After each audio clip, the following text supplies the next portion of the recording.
Welcome back to Colors Are Crutch. I am Max Sterberg, also known as Wounded Satellite, aka the #1 Tie-Am hater. And I am Max P. I am the Florian guy, also a Tie-Am hater.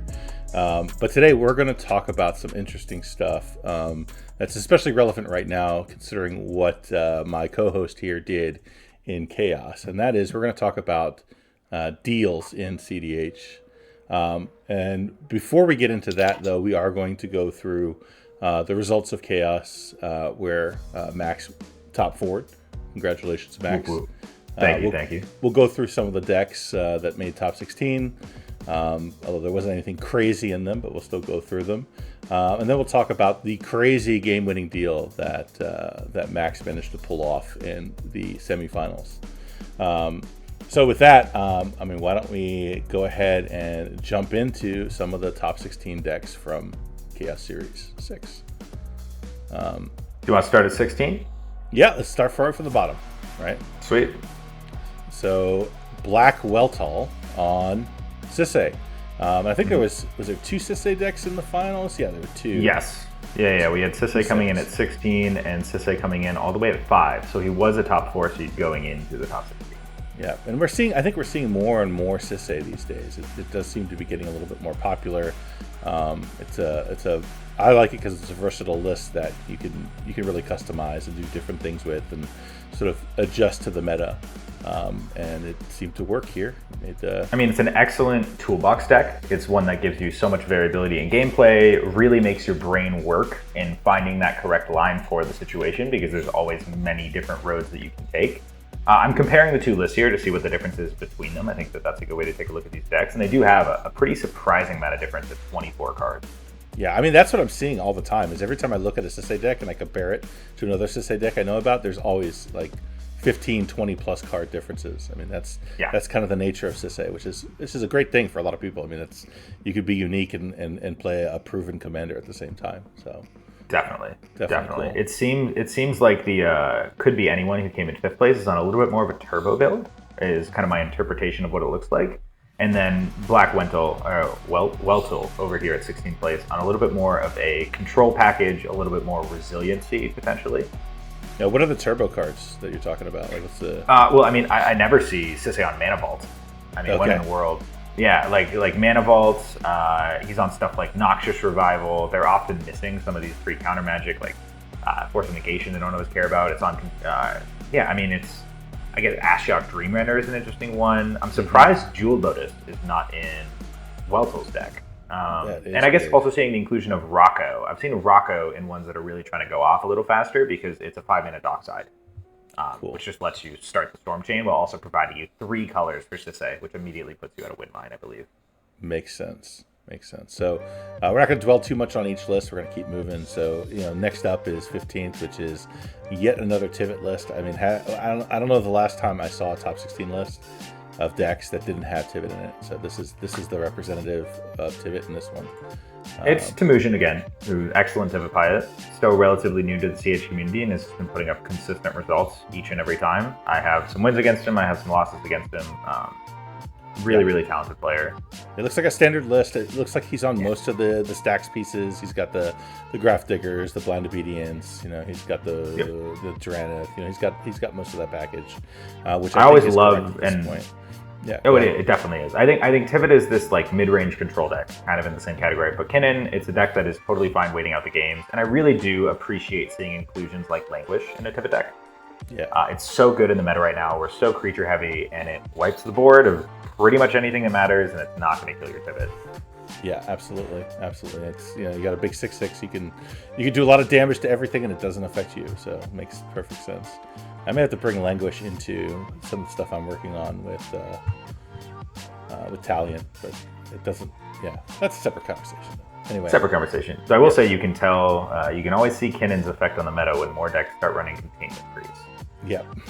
Which I think is in this list it makes sense. Right? Oh, definitely. Yeah. Tivit is a deck that I think pretty much always wants it. I've even seen some Tivit players starting to add in Rest in Peace. Temujin is not on Rest in Peace. He is on Sevin's Reclamation, as I think is only real graveyard recursion. But Rest in Peace I've heard pros and cons from it from various Tivit players. Yeah, I think we'll see everything continue to go in this direction until the top 4 decks stops being Kinnan and Breach decks, basically. Yeah. So. Oh yeah. All right, moving on to number 14. We've got yet another Kinnan deck. Oh yeah, Stony Tony. So tell me about this one. How is this? Yeah, so I have it pulled up for sure. Very similar overall plan. We are only 9 cards of difference. 2 of those are lands. And then he just has a couple of preference swaps that I've talked to him about. He hates Offer You Can't Refuse. He runs Dispel in its place. He's on Sky Turtle and Moonsnare prototype. He's a really big fan of those channel abilities. He's on Veil of Summer for protection, which I think is not something you need as much in a more grindy plan. And he's also on Coma as a bit more of a stack please. And Sylvan Library.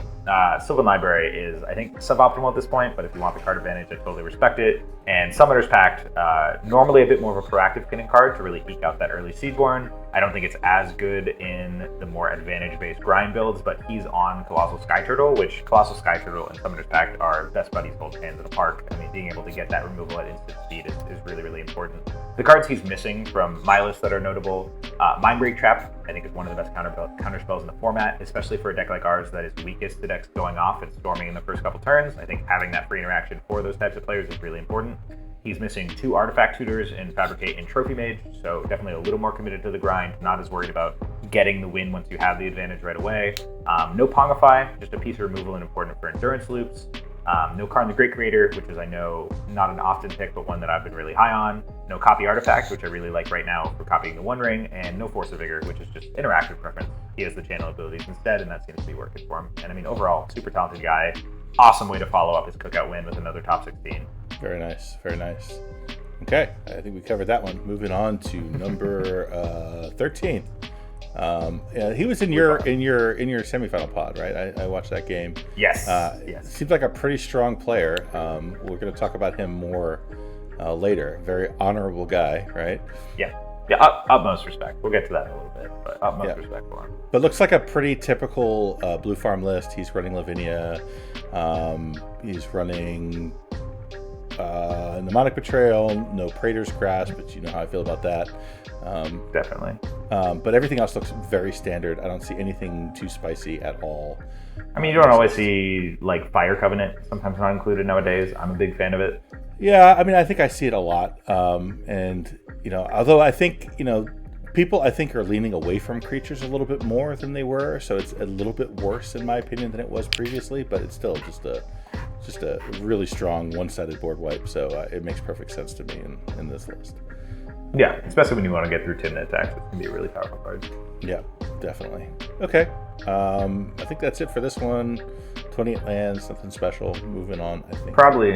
Probably the spiciest deck of the top 16. We've got Malcolm Ka0s, which I believe in his original version of it that I clicked on, it says it's just, is it Kinnan? Yeah. Or he posted that on Twitter or something, that it's just an is it Kinnan deck, which obviously if you get a turn 1 Malcolm into a turn 2 Ka0s, you're immediately making 3 additional treasures. You're going to be ramping really, really aggressively. And that does let you get out some of these high mana value bangers that you are used to seeing in decks like Kinnan. He's got Nezahal, he's got Niv-Mizzet Parun, which is also a secret Niv-Mizzet deck running Curiosity effects. He's got Consecrated Sphinx, Wandering Archaic, Breaches is an interesting choice, but definitely some of those more high CMC things you're not always used to. And of course, Glinthorn combo, the normal is it Malcolm build. Yeah, this is a really interesting deck. There's a lot of interesting pieces in here that I really like. You know, I love he's running things like, you know, Siren Storm Tamer. He's running, you know, Grazalax, which is just a really sweet deck. Really cool deck. You know, it's interesting to see, you know, comedians' conversations about this deck on Twitter, because, you know, what he's been doing lately, which I really like, is he's kind of pushing the boundaries of what he's playing. He's brewing up some interesting lists. He's taking some lists that he's run traditionally and doing things like taking Dawnwaker out of Dawnwaker, just to push the envelope and try different things, which I think is fantastic. But he also mentioned that, you know, he's being punished a little bit for that. You know, he talked about, you know, CDH sort of stepping up a level and being much more difficult to take a brew that's not proven and succeed with it. And I think he's right, and I think that's, you know, actually you know, a good thing for the format. You know, it is harder.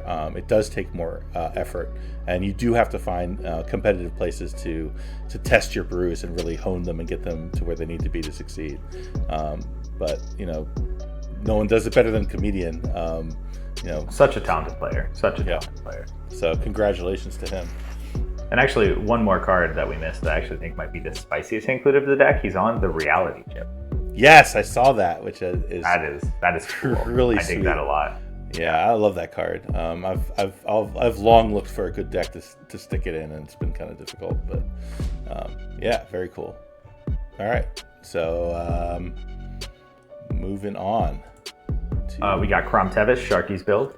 One I think we know pretty well at this point. Very proven deck, very, very cool. My favorite card in it will always be, I hope he's still on it, Mystic Reflection. I think it's so amazing in Ka0s. You get to just immediately target someone's dockside, Gilded Drake, or Crutch Bowmaster, whatever value creature is on the board. Make 2 copies of it.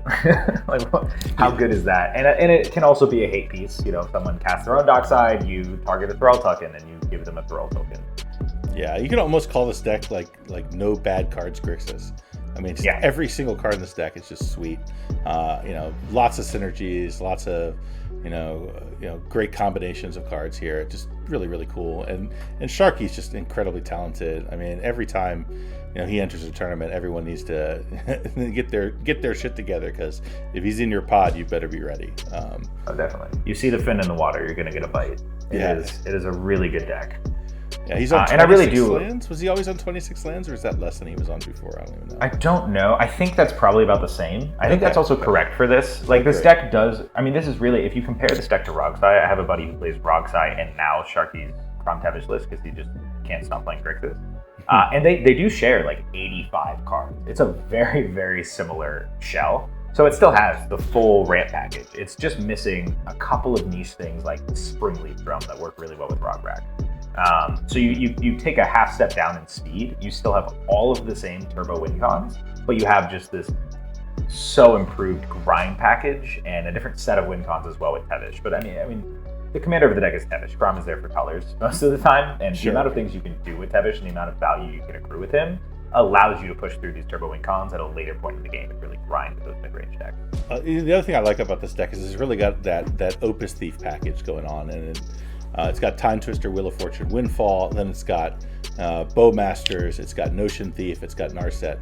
So it's got that nice little package in there, and it works perfectly in this deck because it's Planeswalkers are great in this deck because you can wipe the board at will because you just don't have that many creatures. So very, very cool. I like this list a lot. I'm a big fan. One I've brewed with or tested out in OBS a little bit. It's super fun to play. Then we have our good friend coming in at number 10, Devrick. Yes.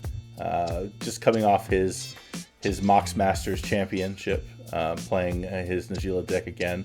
I don't think anything is different here. I think I'm actually checking. I'm curious. I was talking to him actually this morning, and he was talking about trying to step outside of the box a little going forward, see if he can find some new interesting spice to bring into the deck. So there was one difference. Yeah, there was one difference. He took out Opposition Agent and put in an offer you can't refuse. Ah, okay. I don't know that I would do that, but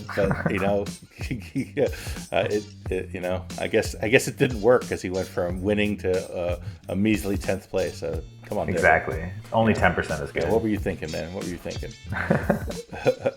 But Devrick is a force to be reckoned with, especially on Najila. I've played so many games against him, and it's just he is just hard to stop. Does not make mistakes. He plays very, very well. And this deck is a force to be reckoned with as well. So absolutely. And next we have another Rogsai list. First, I think the only one for this top 16, but Rogsai has been doing really well lately. Finally got a tournament win over at Surfside, I believe. This is pretty standard looking. I'm not seeing any real spice here outside of you don't always see Rogsai on Conqueror's Flail. That one is a little bit more unusual. And Grinding Station combo is not something I've seen regularly included in a Rogsai list. And also it's notable that he has essentially 4 extra turn effects. A lot of Rogsai players I've talked to and been playing with have taken out Warrior's Oath or Last Chance as the exchange for Born Upon a Wind. Because Born Upon a Wind kind of just functions like another Final Fortune and also has the synergy with Necropotence, but he's choosing to have all 4 of them in here. Yeah, he must have been looking at my Florian list and added the Conqueror's Flail. That makes sense. Smart guy. It's a good choice. It's a great card. Good choice. Great card. Great abolisher and Grixis. Yep. Yeah, pretty much. Yeah. Okay. I don't see anything else that's particularly out of the box on this one. 24 lands, that's standard. And then I think we're going to jump down to Kenrith next. Yes. All right. Next up is Kenrith. Which we actually have 2 Kenrith decks in a row. So let me get up the comparison for these guys and see what the differences are.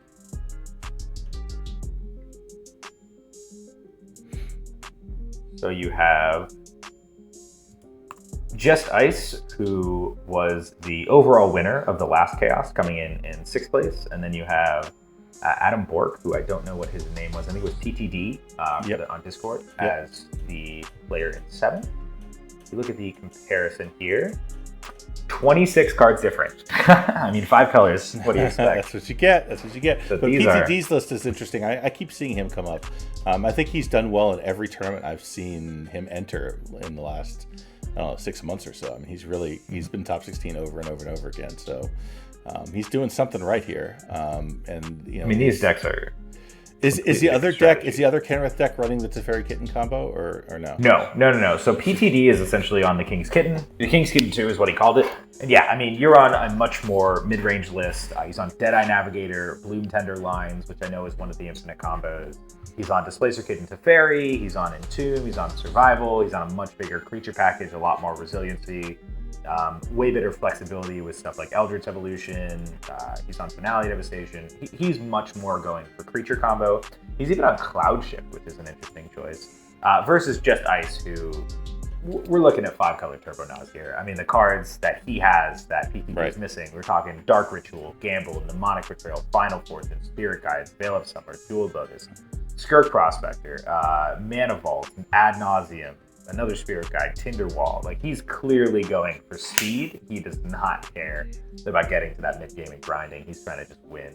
Yeah, that makes sense. I mean, that's one of the cool things about Kenrith is it has so many abilities and capabilities that you could build this a million different ways. So it makes perfect sense that you'd see 2 completely different lists in the top 16 of tournaments. I think there's a reasonable question though to say, why did Just Ice choose Kenrith as his commander? Like with PTT, you can get it. There are infinite combos here that involve Kenrith. It is trying to go infinite with creature combos and then use Kenrith as an outlet. That makes sense. When you're looking at Just Ice's list, though, I see no reason for Kenrith to be the commander of choice over something like Nidra. Does he not have an infinite mana combo in the deck? I don't see one. No, not that I'm aware of. I mean, I don't see. Does he have? Oh, he has a meal, doesn't he? Let me take a look. Yes, he does have a meal. Okay, so there's so the Meal Dockside. So Meal Dockside turns Kenrith into an outlet. So that's. But we're not even talking. He doesn't have Eldritch Evolution. He doesn't have Survival. He doesn't have Finale. Like, he's not tutoring for those pieces. It's just something that's in the deck. Yeah. But he's trying to add Naz and then build it. Basically, I think is 100% is the approach.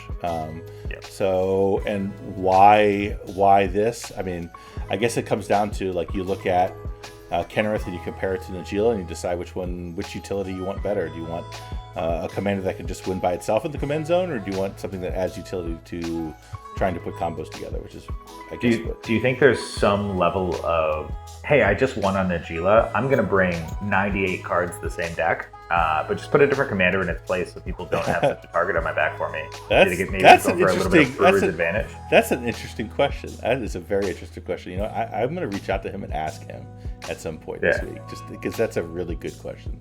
Because this deck is the same. It's pretty much the same deck. Yeah, absolutely. Yeah, no, that makes a lot of sense. Do something different. Kenrith definitely is more under the radar than Najeela right now, that's for sure. Although I am seeing more and more Kenrith lately too. So Kenrith's a little bit on the rise, I think, but definitely not Najeela level in terms of, people panicking when they see it. For sure. I will say, I just compared them. There is an 18 card difference to his Najeela list he won on and the Kenrith deck. Yeah, that's nothing. For a completely different commander, that's nothing. Well, more different than I thought, because the Najeela deck is actually not even on Ad Nauseam. Oh, interesting. Okay, so that's a different. So it is a different strategy. I will give him that. But maybe he likes 5 colors. He likes having access to the whole pie. Last time he got to have his cake and eat it too. This time, not so much. Yeah. Well, he's a pilot who's good, repeatedly putting up numbers. So he's doing something right. Yeah. All right. Very, very skilled guy. After that, we're looking at the Sisei deck, which we already just talked about, and then we're going into our top 4.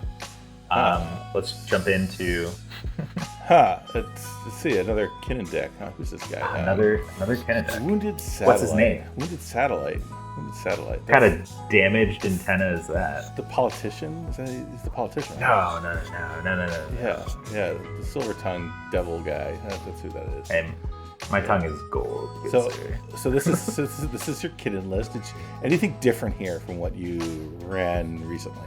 Any changes? Nah, card for card. No changes. Card for card. God, no changes, man. I'm feeling really happy with where the list is at. I keep telling myself I'm going to test a few things. Going before last Mox Masters, I was deciding between Soulless Jailer or Karn.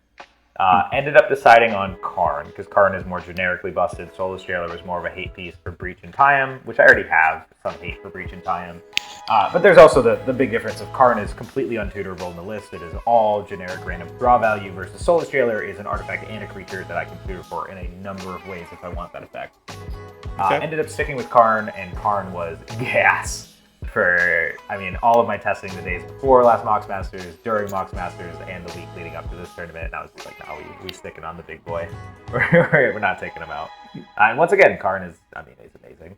Yeah, very cool. I can't even go 24 hours without questioning a card on my list and changing it. So, it must be nice to have it locked in like this. That's pretty cool. Dude, I've tested everything into oblivion. I've played like 1,000 games on this deck in the last 3 months. Nice. Any plans to move from Kinnan, or are you still just you're full bore, Kinnan all the way? I want to play other decks for fun, but I think when it comes to tournaments, I'm going to be sticking on my Simic bad boy. I don't think I need Brewer's Advantage at this point. I tell everyone exactly what my deck does. I answer every question everyone asks me, and I have a primer literally explaining the deck in high detail. I don't care. Beat me if you can. Nice. Very nice. Okay, all right. Enough about you. We'll get back to you in a second. Second place, we have our good friend Freedom Waffle on his Dargo Thrasios deck, which continues to crush people. The deck is just so freaking good, and Waffle playing it is just so good. Yeah. Yeah. If you don't know this deck by now, what are you doing? You need to be paying attention. It has, when I look at Kinnan, I say, we are a mid-range strategy that then has explosive and stacks game plan. Dargo Thrasios doesn't have all of those, but Dargo Thrasios is a mid-range deck that can grind with Thrasios and interact with the Thrasios grind plan, but then explodes with Dargo. Dargo is the boom, big red button, the nukes have been fired, I'm winning this game. It's so explosive, it can come out of nowhere, and Waffle is, I think he's the best Dargo Thras pilot to ever exist, and probably always will be. He's a freak of nature. Yeah. Freak of nature. Congrats, Waffle. Well done. Well done. And then that moves us to the number 1 deck, which is another friend of ours who we play with, Snake, running Blue Farm. And I think people should remember Snake from the Mox Masters a few Mox Masters ago when he was on Nimrus. He is. Oh, you mean the game where he stifled Waffle's turn 1 fetch? That would be the one. Yeah. And frankly, I think Snake has, his innovation around control has kind of impacted the entire meta. Everyone's thinking about control more than they were before, and some of the innovations he's brought to the table have made their way into every blue deck in the format. So if you don't know Snake's name by now, you should, and you should pay attention to what he's doing.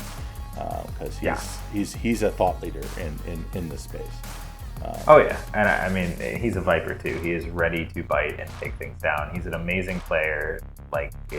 I love talking to him because we actually disagree on our evaluation of a lot of cards. Snake is the player I've talked to that I probably have the most disagreements with. We very much respect each other's opinions in this discussion. The one card that we both agree on fully and love is Karn the Great Creator. But going in, he literally decided to play Blue Farm right before this tournament, picked up a list an hour before or something, and was like, I'm just going to add a little bit of spice to it. Took something out, added in Sardian Avenger because he felt like it. That's pretty spicy. He was wondering. People were wondering if everyone's going to try Sardian Avenger now, and he was like, I mean, literally the only thing it did that entire tournament was deal 2 damage to him off an Adnos. Yeah, that's its only effect. I've tested the hell out of Sardian Avenger in Florian just to put it out there, and that card is just does not do it. But apparently Snake doesn't care because he could just he'll just win anyway. He doesn't need all his cards to be great. He can make up for that, no problem. Give me the 2-second rant here. I just want to rant about this fucking finals hand. Or should I talk about it later? No. How many counter spells was it? Okay. So this man goes turn 1 Esper. He gets fed 2 cards by me and Waffle. We have to play out our mana rocks on turn 1, and then turn 2 just plays a 10 and draws a card. Me and Waffle literally just play out more ramp. I play out Kinnan. Going into his turn 3, Waffle has 5 mana up. I have 8 mana up, including a mana vault, so it's like a one-time Kinnan spin that I don't want to use. I have Mindbreak Trap, Force of Will, and Cyclonic Rift in hand, so I'm able to overload a Cyc Rift. I'm able to use 2 free counter spells. I'm like, there's no way we're losing here. There's no way. I've been in 4 top 4s. I've lost 3 of them to the person going first on their 3rd turn. It is very frustrating. And this man, upkeep, Vamp tutors, either gets Dockside or Adnos. I don't know which one he tutored for. Plays Dockside, gets 8 treasures. I didn't care to try and counter the Dockside because I had 2 pieces of counter magic for whatever was coming after, and that leaves me open to spinning into a clone effect and making a ton of treasures of my own. So yeah, gets the Dockside, immediately slams the Nas on the table. Waffle spins Thrasios, hits a Brain Freeze as the card, and goes, I'm sorry man, I was bluffing, like I have nothing. I tell him I will be so mad at him if he is sandbagging. I spin Kinnan, really looking for a Glenelender there, which once you hear Snake's Hand, wouldn't have mattered. There was no out here. Hit Thorn Mammoth, go to kill the Dockside, just maybe take him off of some mana from a Snap or a Image. He deflecting swats the Thorn Mammoth trigger, and I go, perfect, I'm going to show you this Mindbreak Trap to counter your deflecting swat and your ad nauseam. He goes, LOL, no problem, Fierce Guardianship. I once again beg Waffle to please be sandbagging, and Waffle has nothing once again. And I go, fuck you, and I use the last 2 cards out of my hand, which are Force of Will, pitching my Cyclonic Rift, and Snake goes, let me just slither through this, I'm going to play my Flusterstorm. So without being in his head... Like I couldn't No. I mean, we all play together regularly, we have a great repertoire, like, there's no salt about any of this, but it's like, it's the personal salt of, like, repeatedly making these top 4s, and then repeatedly losing to the person on the play on their 3rd fucking turn, is like... Yep. But no, his hand was Adnos, Dockside, Swat, Fierce, and Flusterstorm. I did everything I could. I have no regrets. I kept a great hand. It was a mull to 6. I had a great ramp start. I was holding 2 pieces of counter magic. I was holding a board wipe removal. Wasn't enough. What are you supposed to do, dude? Clearly a skill issue, man. Clearly a skill issue. Draw more counter spells, dude. Come on. I suck. Come on. Maybe you shouldn't play Kinnan anymore. Maybe it's time for Blue Farm. No, never. I'm not. Dude, it's so funny. My other deck is Ob Nixilis, where I play Turbo Nas, and I'm the worst at Nauseam player. I just murder myself every time. I don't know how to do it. As one does. Yeah. Well, but yeah, congrats, Snake, man. Great job, dude. A heck of a game. I didn't even get to see the final. I missed it because I went to get a drink and a snack, and by the time we came back, it was just over. So, well, you were fortunate to get to watch the real show. I did, which is what we're going to talk about next, which is, talking about deals and Magic and really mind control, if you will. No. Let's not call it mind control. Okay. We'll get to that. But deals in CDH are an interesting thing because, just before we get into it, there are no rules that say when you make a deal with someone at a CDH table that you have to adhere to that deal. It is completely honor system.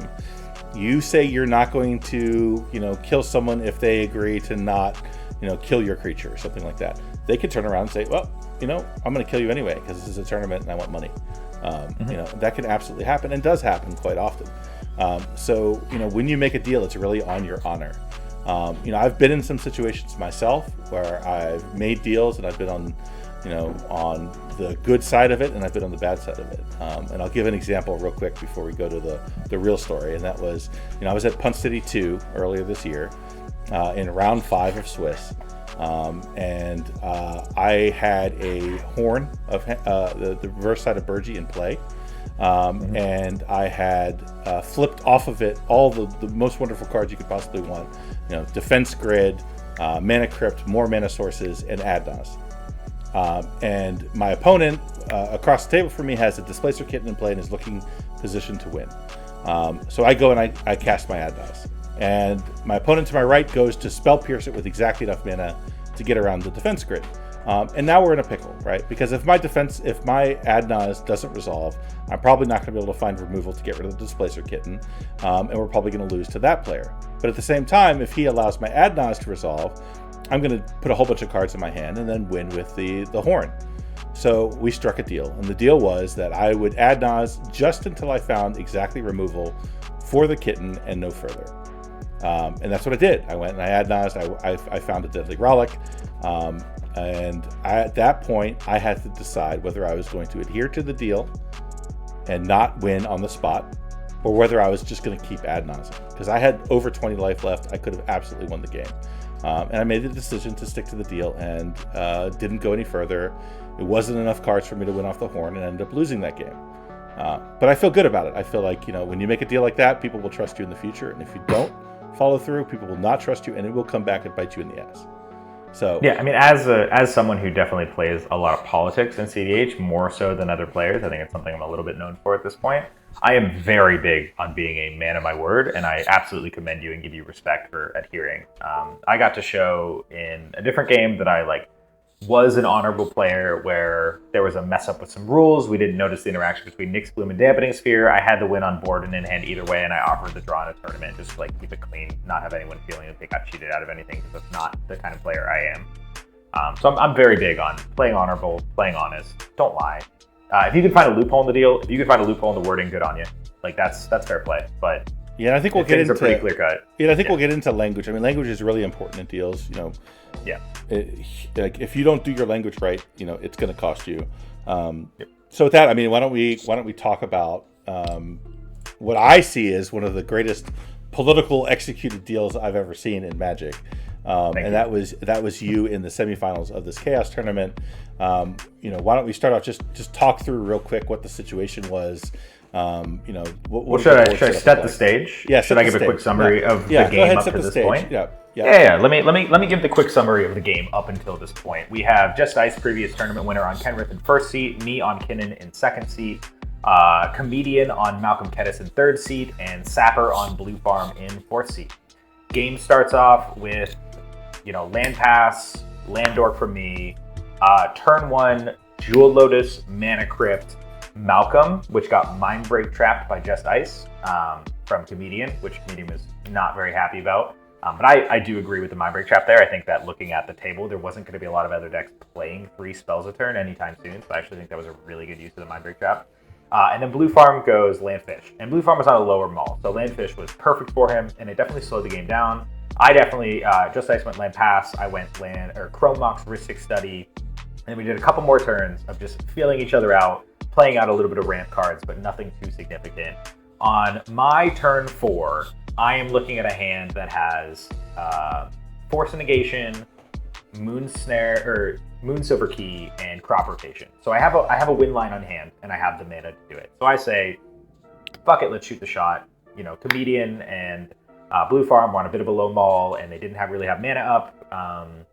And Just Ice had all his mana up, but he'd already used a Mind Break trap, and I was like, I think I can beat one piece of interaction here. So I played a Moon Silver Key, I get Basalt, I put Basalt on the stack. In response to the Basalt on the stack, they obviously have a little bit of table talk, a little discussion. Just Ice says that he can offer a card to the fish if that helps. Blue Farm player says, yes, that would actually really help. We come to find out because he had a Mind Break trap, or not a Mind Break, a March of Swirling Mist. So Just Ice puts a Dark Ritual on the stack, which immediately in my head I'm thinking, this man is totally about to add Nas, but I can't knock him. Yep. And so he casts the March on the, what's it called? The Kinnan. He tried to March my Kinnan with Basalt on the stack, and I say, I don't want to leave this out on the table, waste the whole turn. I use my Force of Negation hard cast, leaving exactly one Simic land up, which was used to cast the Crop Rotation, was my thought process. In response, Just Ice throws down the Adnas, and he is left with no mana up, so it has to be a free counter spell. He goes until he hits Force of Will, and at the point he hits Force of Will, he is at, I believe, 23 life left, and he decides, fuck it, I'm still going. And this man takes himself all the way down to 7 life, right? And I have a Rhystic Study out. He casts Force of Will, pitching, I think it was Swan Song, to counter my Basalt Monolith. I draw on the Rhystic, and the card I draw is Pongify. The current creatures on board are Kinnan for 2 damage, Malcolm for 2 damage, and Ka0s for 1. So I say, bet. Let the Basalt get countered, and I use my 1 remaining mana. I look at Ian and I say, you're not going to like this, but you're going to understand it. And I Pongify his Ka0s. And that gives us exactly 7 damage on board. So in me and Comedian's turn combined, we kill Just Ice and don't have to worry about that massive game-winning ad nauseam hand that existed. Yes. And then the game pivoted pretty hard from there. I mean, it ended up being kind of a Bowmaster game. When did the Bowmaster come down?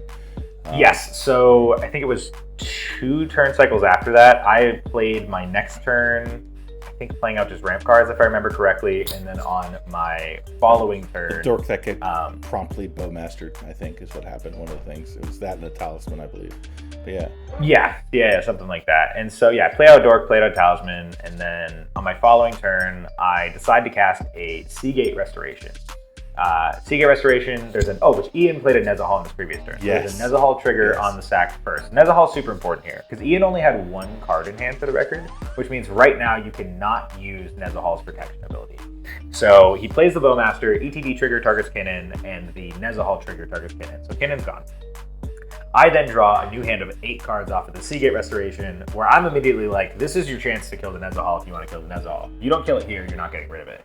Which was true. And I guess he was terrified of my cards in hand, even though now there was a Bowmaster and my Kinnan's gone, and a Nezahal on Ian's board. And he said, Ian, if I point all of these triggers at Wounded's face, will you attack him with Nezahal? And he was like, sure, of course. Yeah, I kind of got the feeling, just to interrupt, I kind of got the feeling at that point watching the game that he was thinking his strategy might be, leaning on that Bowmasters. Like he was going to try to get there via combat damage, try to have Ian contribute combat damage against you, and then put that together to somehow grind into a damage-based win. I think that's what he was going for. Definitely. Definitely. I mean, he drew a ton of cards off the fish from that earlier thing with the Adnons and stuff, all of those cards being cast. And his next turn, he discarded literally 7 lands. Yeah. So he did not draw well off of the fish. Yeah. But yeah, so he points 8 triggers at my face. I go down to, I think it was 23 off of that, lose my whole board, except for the elf. He left the elf for some reason. Which I think, even if you're not going to kill the Nezahal there, I think you at least kill the Malcolm and my elf would make sense to me. I don't think he would just point all 8 at my face. But I understand if you're going for the combat damage win. Whatever his thought process was, he viewed me as a threat. I did have a large hand, so there is always that. But that happens, and then we go to the next couple turns. It's a lot more generic value. I end up just playing out creatures to block the next couple times. I take the Nezahal hit, go down to 15 damage, and then every spell that's being cast, every additional Bowmaster trigger from a Talisman, a Signet, whatever, he is pinging all of those at my face. Yeah, and I can tell you from an outside perspective watching the game, at that point, you went from being in power position where we're like, okay, Kinnan's unstoppable. How are we? He's got so much mana available. He's just going to recast Kinnan and win the game. I don't know how you stop him. To, oh my God, he doesn't have enough life to win the game. He's going to die before he gets there. And we're looking at how the hell is he going to get out of this situation? He's screwed. It's just there's too much damage available. I just don't see the way. Yeah, right. It didn't look possible that I was going to win that game. Yeah. What ended up being fortunate for me was on Blue Farm's following turn, after I played a few dorks or whatever, he cast the One Ring. Now he ended up Tainted Packing for it, and it was a really scary moment for me when he Tainted Packed it, because he hit Fire Covenant and he hit Swords to Plowshares, which were both capable of getting rid of my 1 blocker, which was Spellskite at this point, and his Bowmaster at that point was large enough to just take me out in 1 attack. So that, I think, would have been a better line from his perspective, honestly, unless he was really his hand must have been really not good, was what I got the interpretation of the whole time. So he went for the One Ring, cast the One Ring, and then on my following turn, I still have this huge hand of cards. I'm at, I think, 10 or 9 life at this point, something really, really low. And I cast a copy artifact. I get a copy of the One Ring, which was perfect because it gave me protection from the combat damage, protection from the Bowmaster triggers for 1 turn. Yep. I play a Homeward Path as my land for turn, and then I spend 4 remaining mana for my lands that was not, so I was leaving a Homeward Path and 2 blue mana sources. I used 4 other lands, and I exiled Nova Spirit Guide to cast Perplexing Chimera. I was like, okay, if I can get Chimera Homeward Path going, maybe I can stall out the game a little bit more. Maybe I can develop something, potentially find a way out of here. Ian says, I just can't deal with that, man. I'm sorry. And he hard casts a Mindbreak Trap on the Chimera. I use my 2 remaining blue mana to cast Mana Drain, which is my 1 remaining counterspell from hand. And he shows me the Force Negation on the Mana Drain. So Chimera is exiled, and all I have left with is a Rhystic Study on board, a copy artifact, copy of the One Ring, which I did not tap to draw a card yet. And I have Homeward Path. I decided to wait on the tap to draw card because I wasn't completely sure I was even going to tap it. It depended where the board was at damage-wise, so I wanted to just wait and see. I knew I wasn't going to be able to do anything with the card that turn, so it didn't matter to me. And I had no max hand size, so it was like, nothing really mattered for a discard or whatever. We get to Ian's next turn. He casts a Gilded Drake, and he takes not the token, but the Ogre Spellmaster itself, which I believe was the correct choice from his call. 100%. And I'm politicking at this point. I'm like, so we need to stop this blue farm combat damage, right? And he's like, yes. so he takes the Bowmaster, and he talked to me if he thought that was the right call, and I said, yes, I think that is the correct call. And we get to Blue Farm's turn, and you have to remember, he plays a Tymna and attacks to draw cards. There's a Nezahal on board. There's a Rhystic Study on board. Bowmaster triggers are happening whether you want them to be happening or not. Like, they're just unavoidable at this point. So he ends up getting some of his board wiped because Comedian, I didn't have any creatures for him to target, and my face wasn't touchable. So the Blue Farm deck was the only target for the Bowmaster pings coming from Ian's side of the board at this point. And going into end step, the Tymna has 1 damage already marked on it, and I have the 1 ring to tap and draw a card. And, we mentioned for a second that his Tymna was going to die, and he seemed pretty upset by this. And I did still have the Homeward Path left up. And I'm looking at a hand that had, at the time, was not as good as it looked when I went for the win on the turn. The cards I had in hand were Nyx Bloom Ancient, Fabricate, which was an option to get Grim Monolith, and I had a Crop Rotation, which I still never cast for my first ever win attempt I was going for, that could get the Treasure Vault and win the game. And my only protection for that at the time was Mindbreak Trap when I was talking about this deal. So I didn't know if this deal was going to go through. I knew I was going to have to throw out a win attempt, but one piece of interaction there stops me. What was the deal? What deal did you offer? I'm getting to it. Okay, go ahead. Good. I'm excited. I'm just explaining where my mentality was at going into this deal and what they were aware of. Which you also have to recognize from their position. My last turn was literally spent playing a Perplexing Chimera as a blocker and a copy of the One Ring to try and buy a turn. So I look like I'm in survival mode. I don't really look like I'm ready to push out a win attempt, even though I have that win line in hand. I wasn't ready to go for it the previous turn. I wanted to just buy a little more time, especially with the One Ring. I was like, this seems like the right call to do here. But so from their position, I don't necessarily look as terrifying as my hand implies, because I did have a lot of cards. And this man really doesn't want to lose his Tymna, which I found out later was also because he had a Fierce Guardianship in hand, so Tymna is important for that. And also, if you're about to take me out, which I look like I'm dead on the next turn cycle, almost guaranteed. Can he beat Ian in a 1v1 there? Ian has Nezahal, he has Orcish Bowmaster, he has more cards in hand, and he has more mana. That's not a winning scenario for Blue Farm. And I recognize this as he expressed a little bit of disdain for losing his Tymna. And so I tap the One Ring and I hold priority in the trigger. And I said, well, I have this Homeward Path here. I would be open to making a deal. And we talked for a second about what I had in mind. And I said, well, I'm trying to survive here. So how about 1 turn of immunity from the Bowmaster trigger? You cannot ping them at my face. And you can't attack me with the token, which was 18 or 20 power at this point, on your next turn. So I get 1 full turn cycle of immunity from the Bowmaster triggers. And we talked about it for a second. We clarified the wording, which was just, yep, I will tap the Homeward Path and give you back your Bowmaster right now before my One Ring draw happens in exchange for Bowmaster immunity for a turn and not being swung out with the token. And I put in the token for 2 reasons. 1, because I didn't know if my win attempt was going to resolve, and I wanted to have just a higher chance of survival. And then secondarily, because that did give the interpretation that I was unlikely to go for it on that turn, and that I think really swayed it in my favor. So then I have so many questions, but keep going, finish it up, and then I'll ask a million questions. He accepts the deal. I tap the Homeward Path. I draw my card off the One Ring, and I go to my next turn. I draw for turn. I tap the One Ring and draw 2 as my first game action, which was kind of a test to see if he was going to be a man of his word, and he did not point the triggers at my face. He pointed them at Ian, which kind of gave me the, okay, I might be clear here. He might be an honest guy, because you never really know. And my draws there between the 2 One Ring taps and my draw for turn, I think they were Mental Misstep, Force of Will, Swan Song, and Treasure Vault.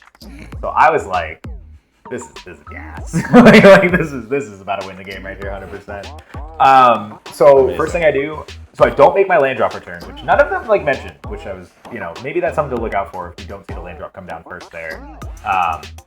But I tap all my mana sources except for 2 to cast the Nyx Bloom Ancient.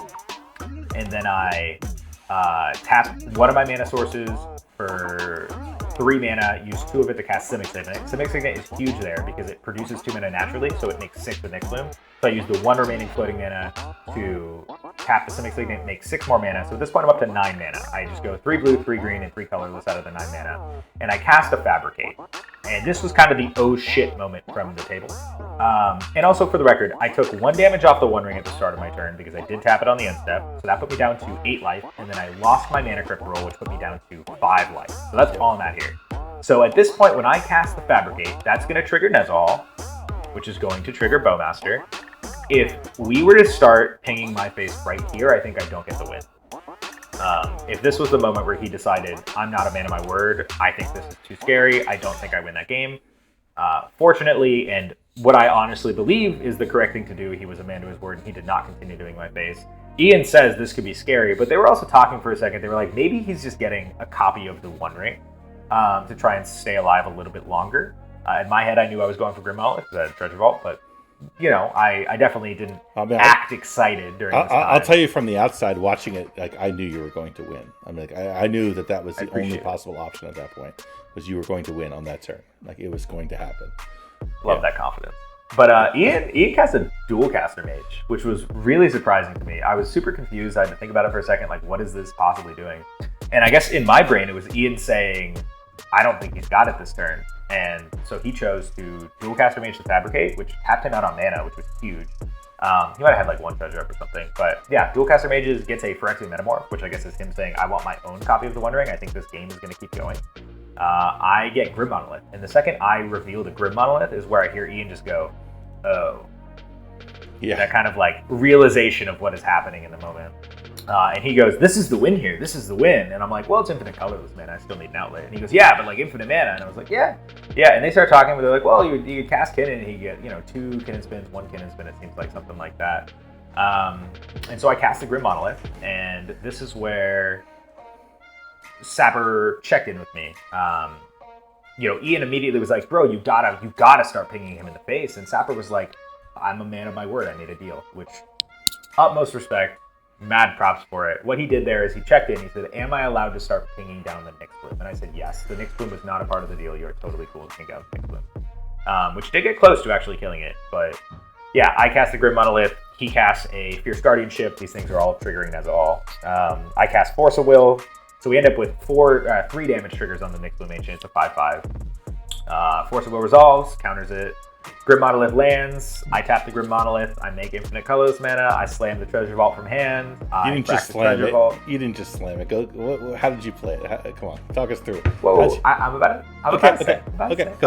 Because I did. So what I did was I slammed it. I said I have infinite mana, and I started just like trying to explain the win line. And they were like, whoa, hold up. So I was like, okay, we'll play it out. So I had Hullbreaker Horror on the stack. Was the first thing I cast, and then I just grab a treasure token from the side, take my 36 dice thing, dump it upside down on top of the treasure token. And just like have this and start like scooping it together as this like pile of money. Because I had infinite mana, I had infinite treasure. That's so amazing. so funny to watch, man. I'm glad the audience got a kick out of that guy. Yeah. But yeah, I make my infinite treasures. Hullbreaker Horror is on the stack, and again, Ian has nothing, and the blue front player goes for a demonic consultation where Ian is immediately like, why did you not use that earlier? Which then I just showed him the mental misstep for it, and I was like, well, Nezahal triggers on the stack from this actually, because I responded on top of the Nezahal trigger for demonic consultation, and I responded on top of the Nezahal trigger for the mental misstep, and I said, so how much mana are you left with? Because he cracked 1 for the demonic consultation. I left him with only 1 more mana.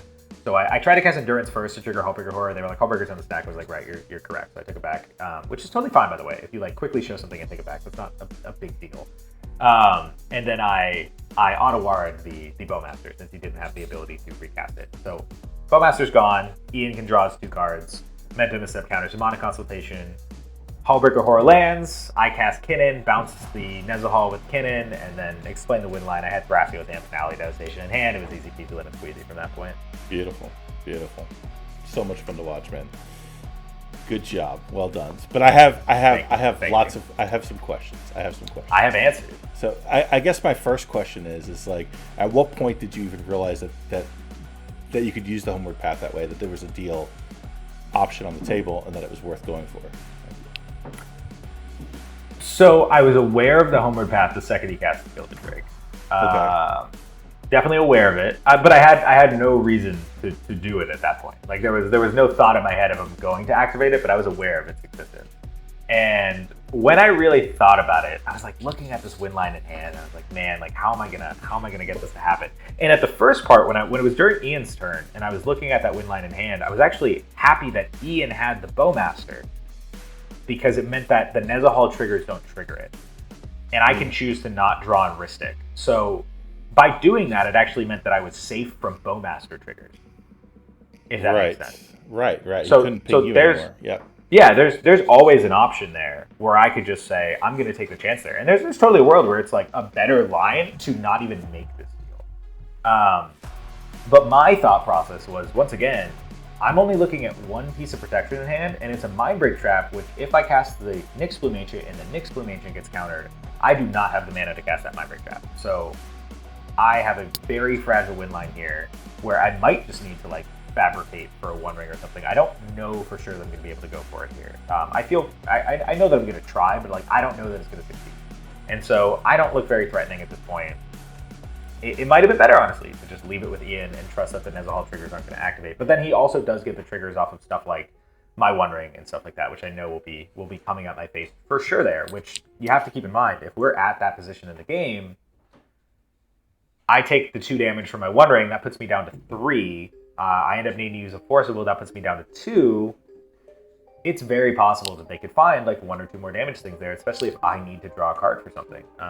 So I ended up going with the deal position of it because I thought that Sapper was in a position on Blue Farm where he did not want to face Ian one-on-one, he did not want to lose his Tymna, and I didn't look like I was actually ready to threaten to win. I just looked like I was trying to survive.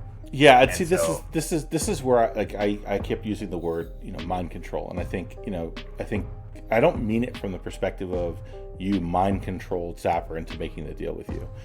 What I mean by it is by doing that deal, you completely threw the entire table off your scent, right? They did not at that point understand what was happening, and you essentially camouflaged your entire line. And that's the mind control piece of it, right? They did not see that there were opportunities to interact and opportunities to stop you because they were completely distracted and mind controlled by the deal that was on the table and what you had just done. And that to me was what was so fun about that whole thing and how it worked. Yeah. And I figured that tempting a guy with the value of keeping his Tymna alive and getting his Bowmaster back to potentially have a chance against Ian was way better for me than just keeping Ian in a dominant position if it doesn't go through. Yeah. So my next question is, in terms of Ian, as you're making the deal, what's he doing? What's he saying? He was not happy. He was, dude. It was pretty funny because he was saying, guys, this deal seems bad for both of you. Like, how would either of you want to do this? And I was like, I'm trying to survive, man. Really? Yeah. Which I know Ian's got a silver tongue as well. He's my brother in that department.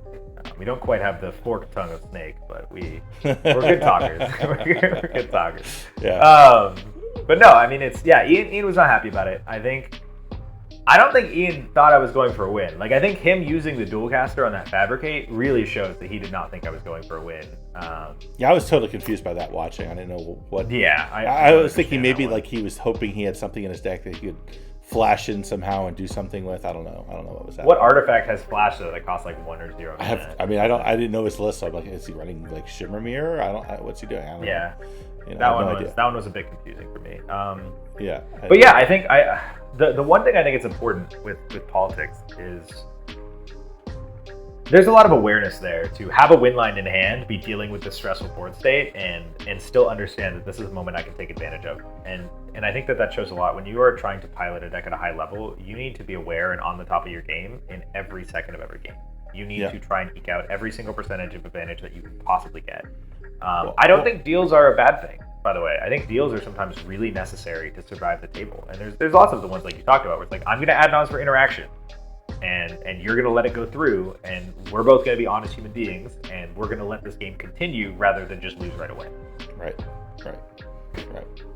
Well, makes sense. So that kind of leads me to my next question, though, which is, if you were on the flip side of that deal, number one, would you have taken it? And number two, what would you have stipulated differently to protect yourself from exactly happening what happened? I'll reveal the trade secret here. I'm very big on just like more conversation only breeds more information. And my first questions are, well, you trying to win? Are you going to win on your turn? You know what I mean? Stuff like that. And I'm like, okay, so you want me to not ping you, but like if you go for a win, you recognize that I have to. Stuff like that. Leaving it a little more open-ended on that department, or like trying to get confirmation, because it's the same way when you ask someone like, hey, do you have anything for this man? Right. No matter what they answer, you've gained information. I'm a firm believer that on every single turn and every single interaction, there's an opportunity to gain some bit of information, right? And you should 100%. Always be pumping the table for information. Always. 100%. I'm very, very big on that. I'm very good at getting the table to work together to stop people going for win attempts and have that open communication. I will reveal my cards often. I know some people are against that. I'm very big on I'll flash I have the Force of Will and say, don't go for this right now, because then that Force of Will just works as a double counter spell. They don't go for that, and I have it to counter something else. I don't think people realize that when you play at a CDH table, you're not just playing your deck. You're playing every deck at the table, right? And trying to get everybody at the table to play in a way that works for you and works for the table. And if you're not doing that, you're like playing with one arm tied behind your back. I mean, 100%. So if let's say he had stipulated that if you attempted to win, he would ping your face, what would you have done then? I think my wording there, because again, like my win line is not absolute. I do have a win line that works if there is zero interaction. I have Nyx Bloom, Fabricate, Ground Rotation that does get there, with no interaction backup if I don't draw anything else of relevancy. I think what I would have said there is, it's going to be hard to win. Let me think. Let me put my head in that position for a second. Let me go back to that time with what I had in hand at that moment. If he was like, well, are you trying to win on your turn? I'm going to say, I have to see what my deck can do. I'm not going to promise that I can't win here. Obviously, if I draw into some incredible piece right now, I'm not going to use it. I have to use it. Like you see where I'm at in this game, but it's up to you to judge your position here. Like I'm obviously trying to survive. I'm close to dead. Do you think that you can handle Ian in a one-on-one where he has Nezahal, Bowmaster, more mana, and more cards? Right. I think that's kind of. And then he's got to have the strength of will to push back in the other direction, and it goes back and forth. Yeah. Right. Brilliant. Well, it was fun to watch. So I guess kind of my last question, and to me it's kind of a bigger, broader question is, so let's say he doesn't honor the deal. Let's say, you tap that one ring to draw those two cards as that test, and he bolts your face, and then you're stuck, and he kills you, and and you're out. So not thinking of just okay, yeah, I'm going to be salty and angry that you went back on the deal, but what about the effect it has on, number one, trust of him going forward, and number two, just trust in CDH in general. Like there's something to be said for watching a semifinal game in a major tournament and seeing people honor a deal, and thinking that if I go into a major tournament and I make a deal with someone, there's some what's the word? there's some reliability there. There's integrity, right? There actually can be deals that people will follow through on. And what if that wasn't the case? Yeah, definitely. Which I think it's a very good reflection on him that he did, and especially because this was a game streamed in its entirety to the whole CDH community. It was the feature game of the match. It was the pivotal moment of the game. All eyes are on us in that moment, and that's a game that people will remember that he kept the deal, and that looks really good for him. And that's the same way I'm known as a player that you can make a deal with, and you know that my word is gold. And now he gets to hold that same title, and he has proof and evidence to show that is the case. So people know that they can trust him. You know what I mean? The same way if someone plays against you and you say you're going to add non-syndicate interactions, now they can trust you. If he doesn't uphold that deal, it is a super bad look on him. It is one of those things where people just aren't going to trust anything he says. When you're like, oh, my hand is bad, like, oh man, I'm totally not going for a win here. I don't think I'll be able to do anything this turn. No one's going to believe a fucking word that comes out of your mouth. Right. You know, right. because you decided that. And he'll lose games because of it. Eventually, he'll lose games because of it. Because he'll need to make a deal. He'll try to make the deal, and people are like, "Nah, dude, I know who you are. I'm not doing that." Can't trust you. I think it's a super bad look. Like, cool, maybe you win one game because you lied, but how much is that going to cost you in the future? And I think for the community as a whole, a lot of people play casual Commander and get into CDH. And when people are getting into CDH, they often watch content, and this is content. The tournament games aren't always the most common content for people getting into it, but there's some people look at decks and they look at these games. And casual Commander, people don't do a lot of lying. People generally do not play with people who lie on deals. That's like a very big thing in casual. So moving towards CDH, if you're seeing that people are lying on their deals, it puts this really awkward tension on all communication, and it has this illegitimacy. It becomes superficial bullshit instead of like meaning something. Agreed. So yeah, I think it's really important that people uphold their deals.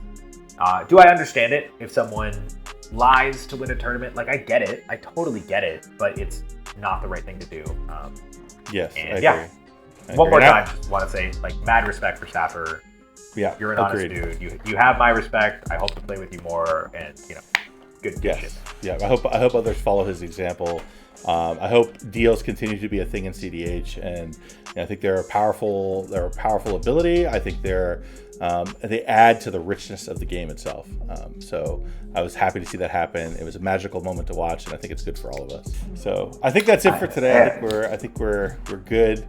I will say, I think when we talk next week, we're going to talk about the Festival of Nights that I'm going to. So hopefully we'll have some interesting things, and I'll put up some decent results. And love to hear it. Talk about you're going to win. You're going to win. I'm going to try. Believe in thyself. I'm going to try. But good talk as always. Great fun watching you play. Looking forward to more. So thanks for joining us. If you enjoyed this conversation, please do the whole like and subscribe thing, and we'll keep coming with this content, and hopefully you enjoy it.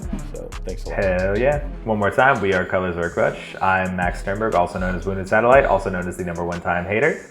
Yep, and I'm Max P, the Florian guy, also a time hater, almost as big as the other Max over there. So cheers, guys. Cheers. Maximum time hate. All right, I'll see you guys around.